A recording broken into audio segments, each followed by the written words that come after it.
बिस्मिल्लाहिर्रहमानिर्रहीम। आज का हमारा टॉपिक है soft skill and hard skill. Topic को स्टार्ट करने से पहले हम ये जानने की कोशिश करेंगे कि स्किल किसको कहा जाता है। The ability to do something well, किसी काम को अच्छी तरह से परफॉर्म करने की सलाहियत को स्किल कहा जाता है। जैसे मेरी राइटिंग बहुत अच्छी है, मैं बहुत अच्छा लिख सकता हूँ, ये एक स्किल है। अच्छा लिखना एक स्किल है। बहुत लोग, हर कोई लिख सकता है। कुछ लोगों की राइटिंग पढ़ना मुश्किल होती है, कुछ लोगों की राइटिंग समझ ही नहीं आती। लेकिन जो अच्छी राइटिंग है, अच्छी तरह से किसी चीज़ को परफॉर्म करना, बेहतर अंदाज में लिखना, मेरी राइटिंग बहुत अच्छी है, ये एक स्किल है। क्योंकि डेफिनेशन में भी बताया गया है the ability to do something well, किसी काम को अच्छी तरह से परफॉर्म करने की एबिलिटी को स्किल कहा जाता है। इसके अलावा अगर मैं कहूँ कि मैं दूसरों को अच्छी तरह से अपनी बात बहुत अच्छी तरह से समझा सकता हूँ, ये भी एक स्किल है। स्किल की दो बड़ी टाइप हैं, एक का नाम है सॉफ्ट स्किल और दूसरी का नाम है हार्ड स्किल। सॉफ्ट स्किल कौन सी स्किल्स होती हैं?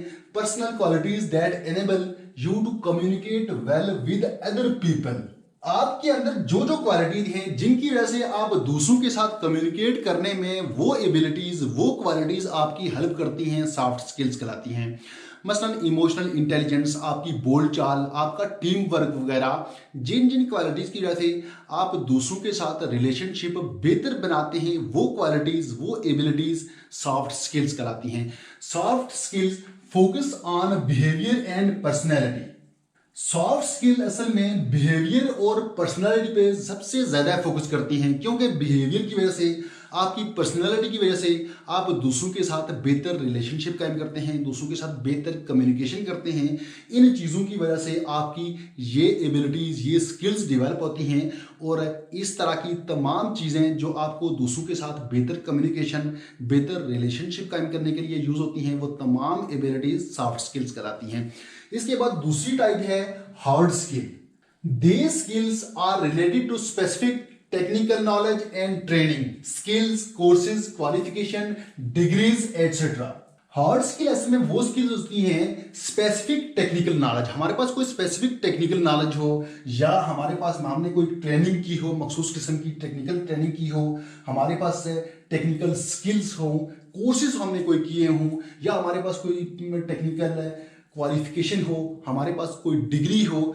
अगर हम टीचिंग की बात करें तो टीचिंग में हम एमएड की बात कर सकते हैं, हम बीएड की बात कर सकते हैं। बीएड की वजह से हम बेहतर टीचिंग कर सकते हैं, हम एमएड की वजह से बेहतर टीचिंग कर सकते हैं। ये जो स्किल्स हैं ये focuses on practical skills and abilities. हमारी जो प्रैक्टिकल स्किल्स हैं, एबिलिटीज़ हैं, उस पर फोकस किया जाता है। मतलब स्विमिंग है तो स्विमिंग का हमने अगर कोई कोर्स किया हुआ है तो उसकी वजह से हम बेहतर स्विमिंग कर सकते हैं। कारपेंटर है तो कारपेंटर का भी कोर्स होता है, हमने कारपेंटर की स्किल सीखी हुई है। ड्राइविंग है, कोर्सेज एंड डिग्रीज, हमने, हमारे पास कोई स्पेसिफिक किस्म की टेक्निकल किस्म की डिग्री है तो वो भी हमारे पास हार्ड स्किल होगी। जबकि सॉफ्ट स्किल में क्या है कि focuses on behaviour and personality. हम दूसरों के साथ जो भी रिलेशनशिप रखते हैं, रिलेशनशिप को बेहतर बनाने के लिए, हम दूसरों के साथ बेहतर कम्युनिकेट करने के लिए जो एबिलिटीज़ इस्तेमाल करते हैं, जो स्किल्स इस्तेमाल करते हैं, वो सॉफ्ट स्किल्स होती हैं। अब इन दोनों में बेहतर कौन सी स्किल है, इन दोनों का क्या रिलेशनशिप है, इसको भी हम देखते हैं। ये हम देखते हैं कि इन दोनों का कंक्लूजन क्या है।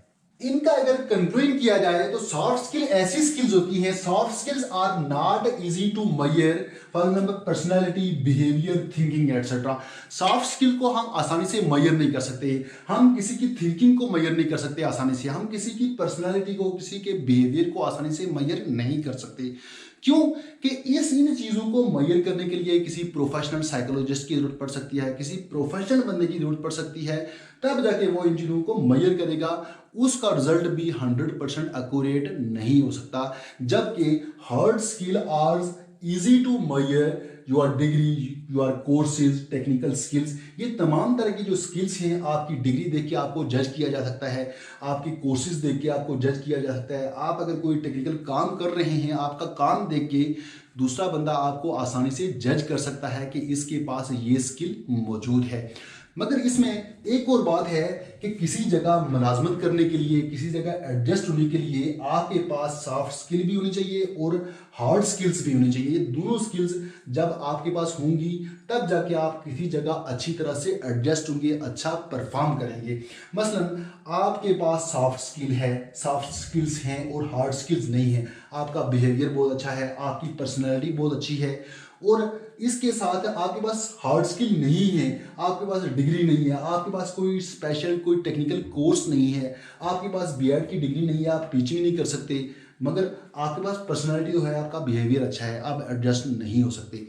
और इसी तरह अगर आपके पास हार्ड स्किल हो और सॉफ्ट ना हो, आपके पास ये तमाम डिग्रीज हों, आपके पास प्रोफेशनल कोर्सेज हों और इसके साथ अगर आपके पास सॉफ्ट स्किल ना हो तो आप फिर भी एडजस्ट नहीं हो सकते। क्यों कि आपके पास कोर्सेज तो हैं, ये तमाम चीज़ें हैं, मगर आपका बिहेवियर ठीक नहीं है, आपकी पर्सनैलिटी ठीक नहीं है, आपकी थिंकिंग ठीक नहीं है, तो आप अच्छी तरह से परफॉर्म नहीं कर सकते किसी अच्छी जगह पे एडजस्ट होने के लिए, अच्छा एडजस्ट होने के लिए, अच्छी मुलाजमत के लिए आपके पास ये दोनों स्किल्स होनी चाहिए। ये एक मुख्तसर सा टॉपिक था, उम्मीद करता हूँ कि आपको इसकी बहुत अच्छी तरह से समझ आई होगी। तो मिलते हैं नेक्स्ट टॉपिक में, तब तक के लिए अल्लाह हाफिज़।